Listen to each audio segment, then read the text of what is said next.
Last month, Sanford Health CEO sent a letter to employees announcing layoffs at the organization, largely in leadership and non-clinical roles. Well, similar staffing changes are also happening at Avera Health Systems, but it's not just a South Dakota problem.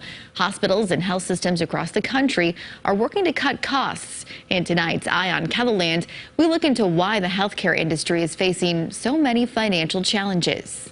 Inflation is not generally odd in the U.S. economy. 2 or 3% inflation is perfectly reasonable. 6 or 8% inflation, and that's not what we would think of as reasonable. From groceries to gas, car repairs, and coffee shops, the cost of just about everything has been uncomfortably increasing all year. Went through the drive-thru and it was $22 for 2 burritos and a Diet Mountain Dew. You need more money to buy it, no matter what it is. That includes the supplies and services healthcare organizations need to operate. We have a lot of equipment here at the hospital. They're all managed by vendors and that maintain it, and they've all gone up about at least 10%. From syringes to PPE, hospitals like the Brookings Health System are dealing with inflated costs of supplies. But the pressure on the labor market is their greatest increased expense. We have had to supplement with traveling nurses and temporary staffing just like everybody else, and that's a huge increased cost to the organization. Not unlike anyone else in business today, it's just tough to find workers. The problem is in healthcare, you have to have somebody there to take care of the sick people. Tim Rave is the president and CEO of SDAHO, the South Dakota Association of Healthcare Organizations. Everyone across the country not only facing this problem, many are in worse shape than we are. He says many healthcare expenses have increased significantly more than the average 6 to 8% inflation. Hospitals have seen year to date about a 25 to 40% inflationary increase in expenses. This is just a reality of inflation working its way through an economy in very sort of uneven ways. Some goods and services are rising by a lot more, some aren't rising at all. Some expenses that have stayed stagnant throughout the year of rising inflation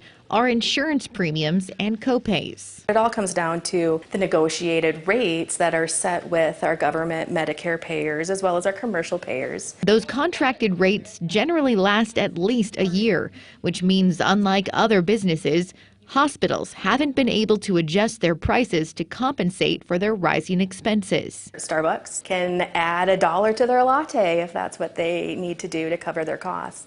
And we just can't do that. Hospitals do not have that luxury because those agreements that they make with insurers and with the federal government for reimbursement, those are set on a year-to-year basis. They don't change on the fly. They don't have the power to set prices in any meaningful way, but yet their costs, let's say, continue to rise. And so now they end up in a very tight situation. Economists like Joseph Santos, the director of the Ness School of Management and Economics at SDSU, says in the business world, this kind of financial squeeze can become so strong a company simply can't function any longer. It's not a sustainable model because what it means at the end of the day is that you're operating at a loss, and that's just not a position you can be in for a very long time. A report released by the American Hospital Association this September shows hospitals are facing billions of dollars in losses in 2022, with more than half of the hospitals in the U.S.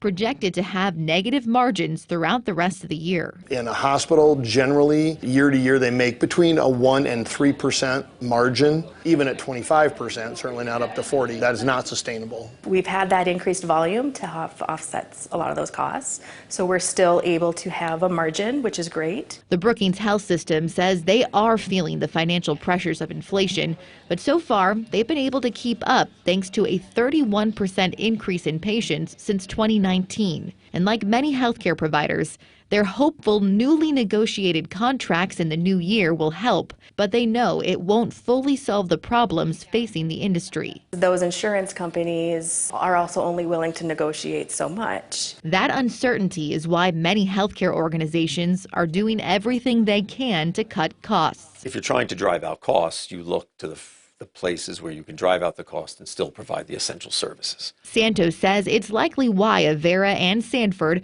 are cutting administrative or other jobs that aren't directly related to providing health care. We don't have multi-layers of management in there. We have a lot of working directors who are on the floor working alongside their staff. It's another reason Brookings Health System says they're in a better financial situation right now. But like every healthcare provider, they're concerned about the future of the industry. We can't fail. We need to provide the service to our community, and our bigger systems can't fail because they're our tertiary facilities that take care of the sicker and the more specialized care. Wherever someone is sick, ill, or injured, they need to have access to health care. It is scary times, and we have to make sure that we're making the right choices to keep access for every South Dakotan open across the state.